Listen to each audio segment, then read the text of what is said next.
Let's get more reaction to this landmark listing. Joining us now is Steve Jang, founder and managing partner at Kindred Ventures and an early Coinbase backer. Steve, great to have you with us. Thanks for having me. First of all, did you sell? Did you sell any shares? No, I did not. You did not. Why not? Yeah. I think this company, Coinbase. So we invested in 2014, and the diligence and the discipline that they've shown in building the company up, even building the institutional aspects of their platform when it was crypto winter, was impressive. And I think that Brian Armstrong, Emily Choi, and team have created a company for the long haul. Now, unlike other tech IPOs that we've seen more recently, including Uber, which we were an early investor in, a lot of IPOs are going public when they're at the maturity stage of their business. I think Coinbase is actually at the beginning of their journey still. Look, they have 56 million user accounts, but have a 7.2 billion annualized run rate on revenue. There's so much headroom to this business, and there's a decade or two ahead for them. And I wanted to address something that I heard Brian bring up, which is, the question of whether you buy Bitcoin or crypto versus Coinbase. And my short answer to you is that do both. In 2014, we bought Bitcoin, and we invested in Coinbase when it was a non-consensus industry sector. And the reason why we did that is that, as venture investors, we want to learn and we want to meet engineers and we want to get deep in the technology. But from a purely investment perspective, you want to invest in software companies as well that create platforms that attack and transform so many different sectors. So the question of whether or not it's an exchange or a brokerage or an asset manager or a lender or a crypto wallet company, it's all of the above. And that's the beauty of investing in software platforms. Was Apple just a computer company? Was Amazon just an online bookstore? These companies for the long haul over 2 or 3 decades become so much more than that. And that's why I think Coinbase, for us, we look at this as a long-term journey with the company.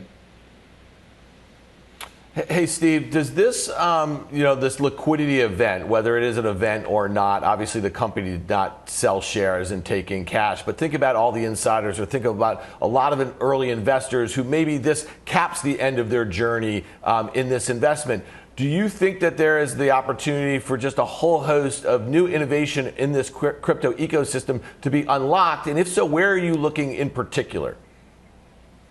Absolutely. I mean, like I said, this is the very beginning of the crypto industry.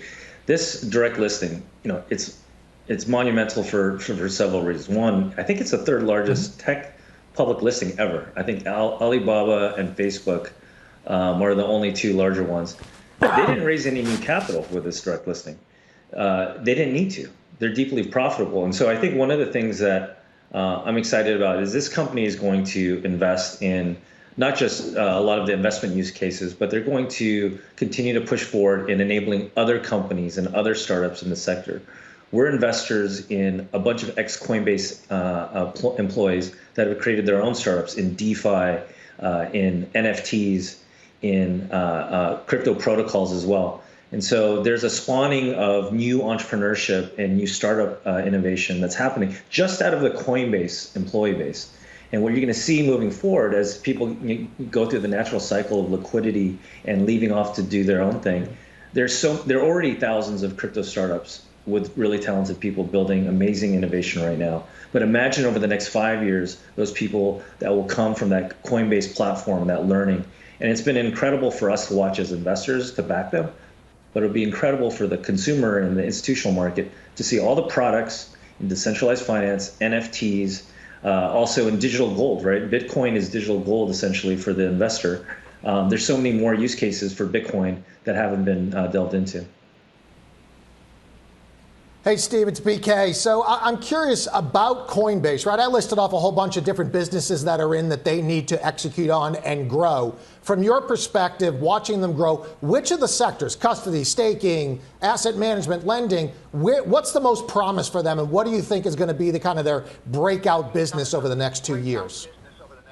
Sure. So all of those businesses you just described are linked to each other, right? What's underpinning that is assets under management, having that trust and that security, and also the software scale to manage all of that. And if you look at what they did leading up to this, they bought a prime brokerage, they bought Bison Trails, which was a node infrastructure company that allows other companies and other protocols to be able to manage blockchain technology. So I think that they're going into all of these areas because it's just additional product lines off of the same base. They have $250 billion under management right now. Half of that is institutional. Now, a lot of that is because of price appreciation in cryptocurrencies. But if you want to have a platform that normalizes and abstracts away all the complexity of crypto, Coinbase is the only platform on the planet that does that. Even their competitors will tell you they owe it to Coinbase that the crypto industry and their opportunity in their world is even possible. And if you look at the assets under management, Coinbase is managing 10% of the totality of all crypto value on the planet today.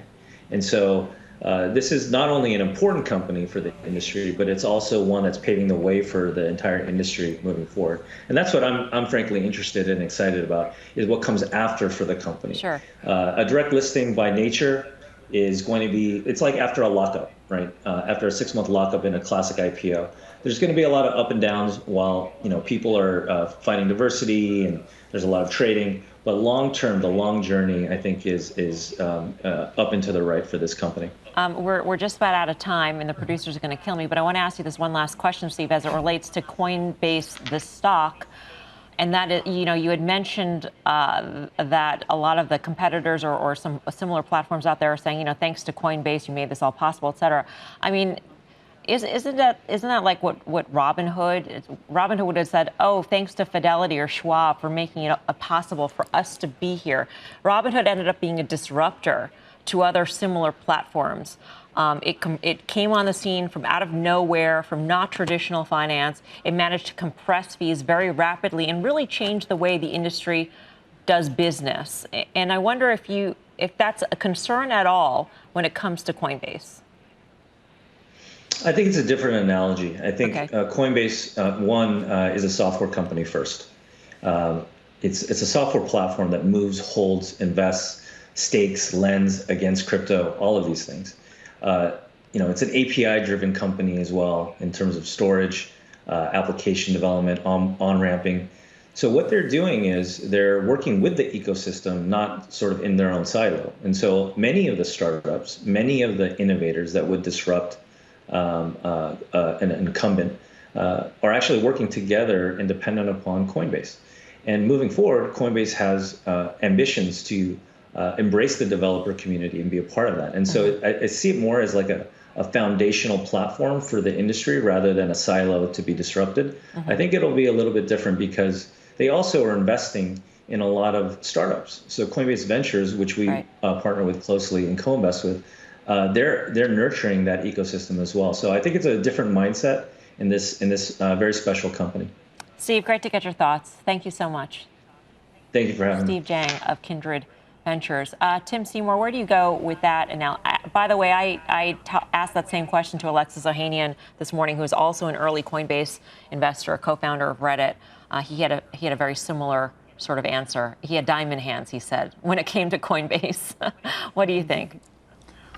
Well, it was a really thoughtful discussion, and it kind of sounds a little bit like other big, mega cap tech companies that have also. I mean, think of Google. Think about laboratories and Sidewalk Labs, and think of all their ventures. Google is a lot more than just a search engine, and at times has seen major compression in that business, or at least challenges to that business from other players. So, what I'm hearing is that this is a company that's going to continue to be, again, I think the quote was nurturing the digital ecosystem and the VC community within it. There's an incredible amount of intellectual, call it capital within the firm, and that's moving on in some cases, but not really. So, I mean, the argument here is that this is not just an exchange. that this is part of the ethos and part of the highway of the digital world. And I think it remains to be seen. That's obviously a vision. Right now, we have profitability, we have metrics, we have multiples that we cling to as investors, that we try to drop companies in a particular box. And I think people are struggling with this. But clearly, I think there's plenty of folks that think there's significant upside from here. Yeah, I mean, the metaphors to a Google or an Amazon are fascinating and would imply, blue skies for this company. Anyway, Brian Kelly, our thanks to you for joining us. Appreciate it. My pleasure.